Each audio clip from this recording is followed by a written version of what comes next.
Great Wall of China was built 300 years before the birth of Christ.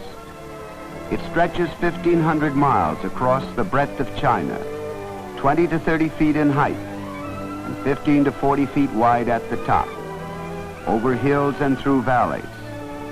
A great wall of defense against ancient invading armies.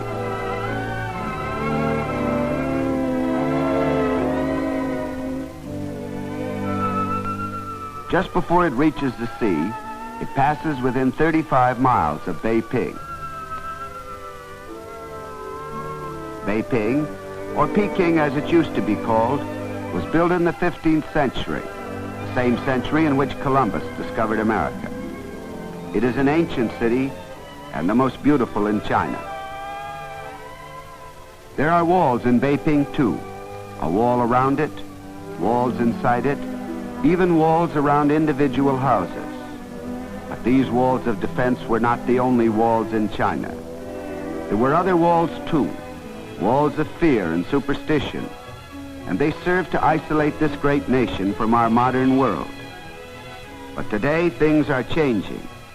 The old walls are coming down. The ways of our Western world, both good and bad, have come to China, and they've come to stay. Education in place of ignorance, interest in the future as well as the past, the speed and strain of modern living. Peiping, a great Chinese city, is stirring in her sleep.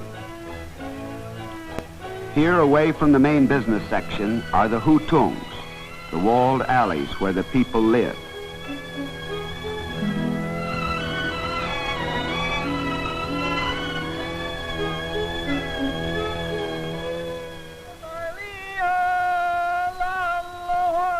Early in the morning, as the city comes to life, the street peddlers and hucksters begin the day's work.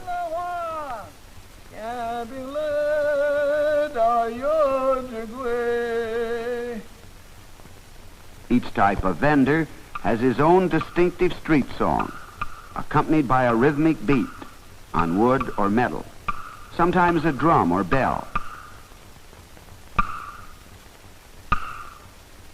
From behind the walls, housewives and servants recognize the calls and come to buy. Peddlers provide everything that a household could possibly need. There are water sellers and shoe repairers, candy vendors and cotton cloth salesmen, scissors grinders and newspaper sellers. A visitor to Peiping would never know what life was like behind these walls unless you were invited to the home of a Chinese family. Who would guess that behind this wall there was a lovely garden where children were at play? This garden belongs to Dr. C.F. Wu, a biology professor, and his wife. Their only son, Didi, is his grandparents' pride and joy because he'll carry on the family name. Didi has 6 sisters, 5 of them older and 1 still an infant. That makes 7 children in all. A large family even in China. The games that Chinese children play are not unlike those of American children. Some of their toys are different, however. They're shuttlecock and Diabolo. This game is more familiar to us.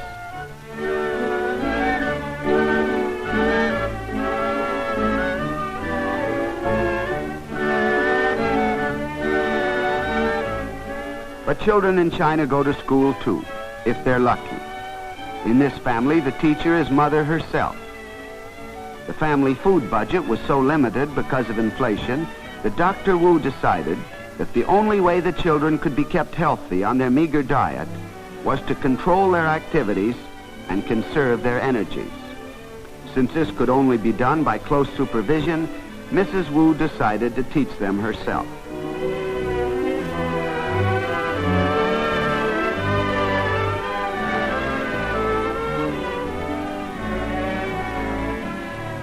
Yu Mei, the eldest girl, has become expert in using the abacus.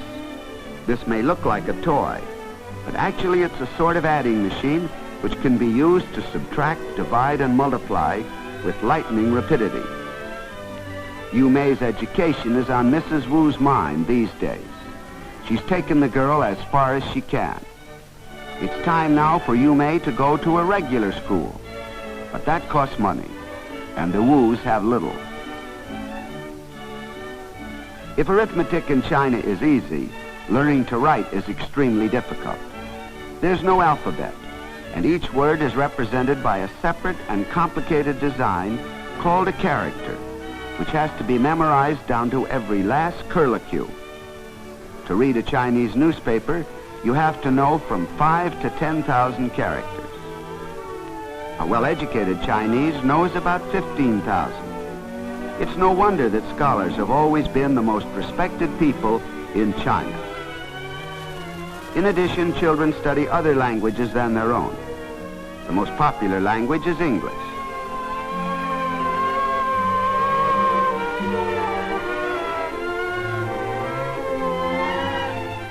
Mrs. Wu can't forget that she's a mother as well as a school teacher, and it's time now to prepare the baby's formula.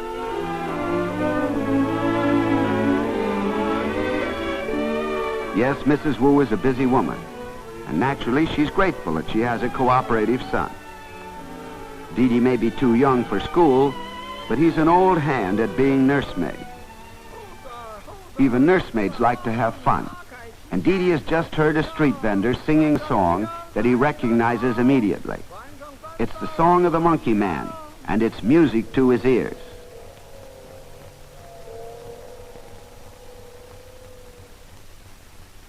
He can't wait to break the news to Mother, thereby throwing the classroom into a state bordering on chaos.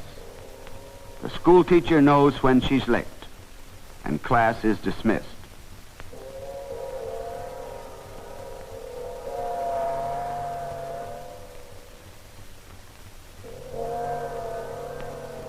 Monkeys are just as popular with the children of China as they are with children everywhere.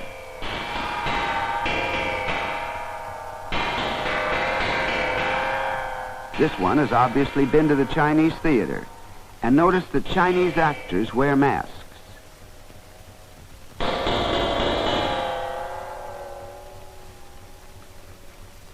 猴子儿孙大郎，打开西厢穿衣裳，穿上衣裳戴上帽，转上三枣耍一场。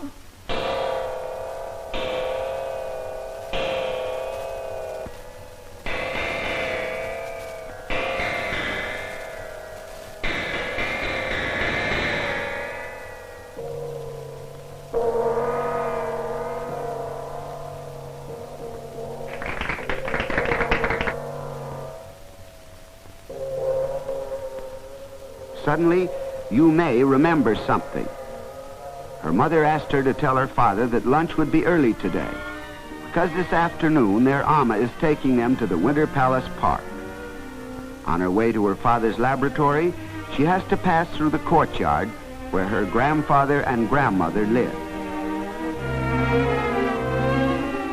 She greets them with formality and respect, because even today old people in China still command great veneration in accordance with ancient Chinese tradition.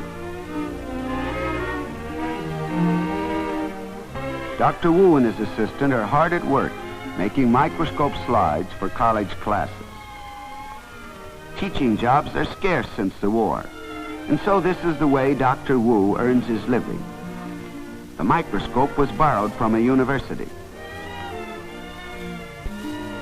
Dr. Wu gives his student assistant a place to live as part of his wages. Chinese students make great sacrifices to get an education.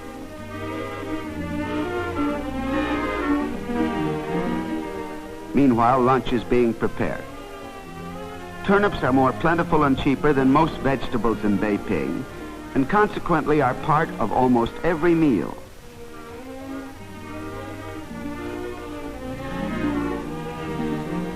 After being chopped, they're cooked over an old-fashioned coal range.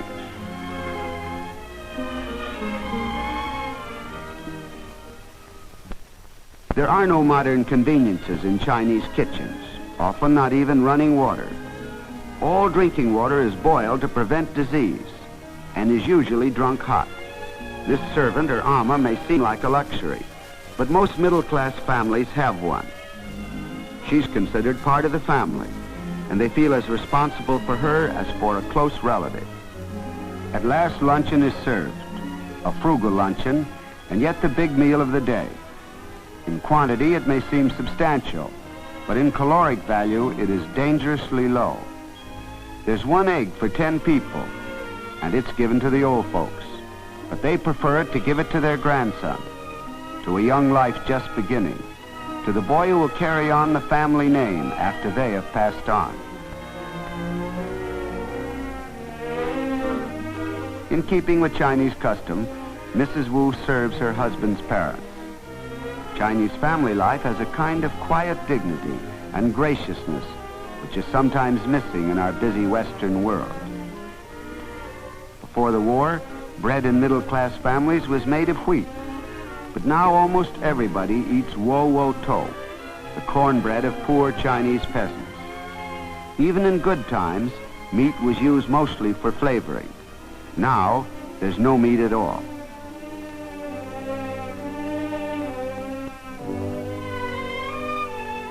After lunch, the children go with their ama to the Winter Palace. In pavilions and terraces along this artificial lake, Chinese poets once composed their songs, while courtiers and royal ladies laughed and played. Mrs. Wu had the girls' ama take them on this trip to stimulate their interest in the historic past of their great nation.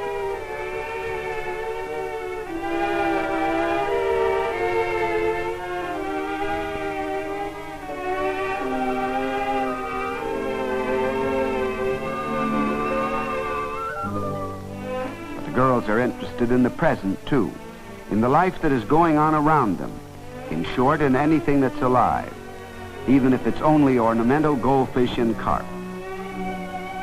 Curiously enough, some of these fish have been alive a good while. Some of them are almost a century old.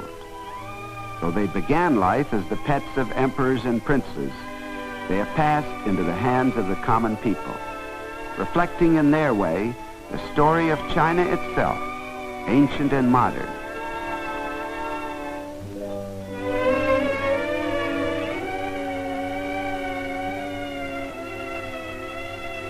Meanwhile, back in the Wu household, another chapter in the story of China is being written. A relatively small chapter, perhaps, concerning the future of only one Chinese girl. Dr. Wu is wondering how he'll raise the money to send Yu Mei to school.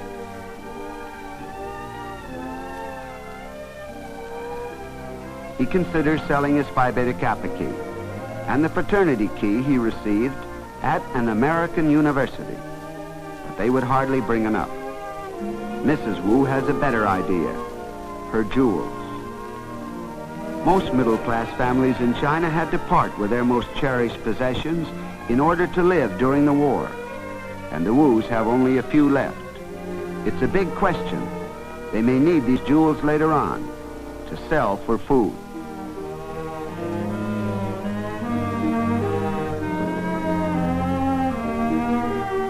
But for the Chinese, no sacrifice is too great for education.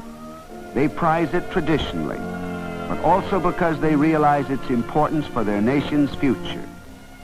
They prize it in a way that we can never understand. We take it for granted. For them, it is something to be fought for. Bedtime comes very early for the girls, as part of Dr. Wu's plan for conserving their energy.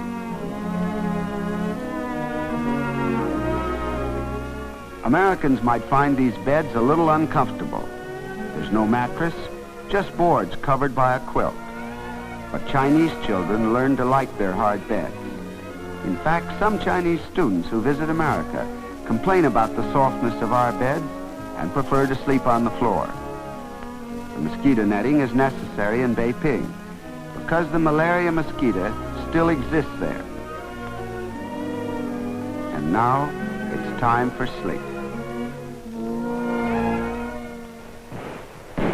Next morning, firecrackers are set off to celebrate a holiday. It's Grandfather Wu's birthday. and a formal ceremony will be held. Seats of honor are set on each side of a table, where the historic figure of the god of long life adds his charm to the decoration. Long noodles, wound into a pyramid, symbolize long life, too. These noodles were made early in the morning by the Amma, and this is the way she did it.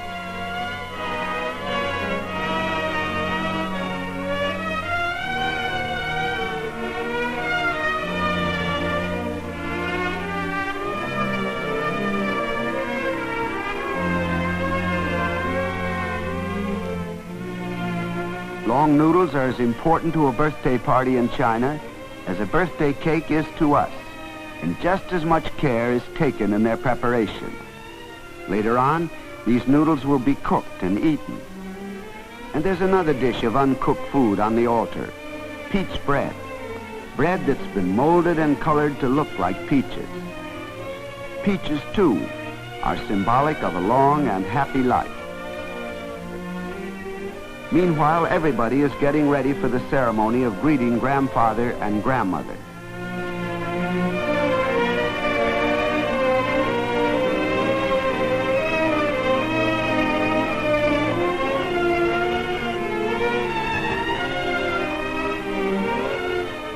The Amma helps the younger girls fix their hair. Neat and well-groomed hair is important to Chinese women, and on festive occasions they always decorate it with flowers. Dee Dee is busy admiring a new pair of leather shoes, a change from the homemade cloth shoes he usually wears. At last the ceremony begins. Grandfather and grandmother take the chairs of honor and get ready to receive the greetings of the family. Western customs may have come to China, but on occasions like this, the ancient and time-honored traditions still assert themselves. First, the older generation, Dr. and Mrs. Wu, come in to pay their respects. In the old days, they would have made the old-fashioned kowtow and bumped their heads on the floor. But today it is enough to bow respectfully. Grandmother was born at a time when women's feet were still bound. This custom has almost entirely died out today.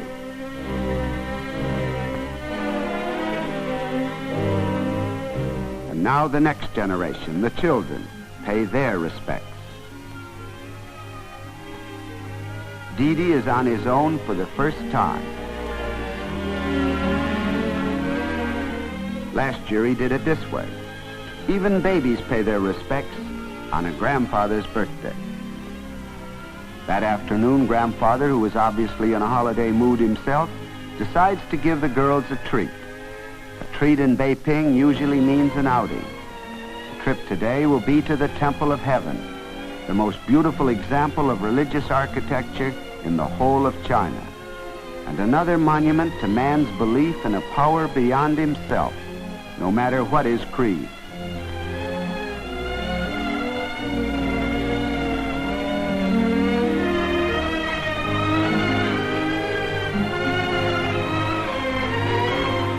The roof of the temple is made of tiles, which are brilliant blue in color, and the dome is capped with gold. Even to the Christian Chinese living in hardship and poverty today, the temple may bring inspiration out of China's glorious past for courage in facing a far from certain future. But courage is not enough, and the educated Chinese, like Dr. and Mrs. Wu, know this. More and more of their countrymen must have the opportunity for education. Only then will the old walls of fear and ignorance disappear, so that China may take her rightful place in the world today.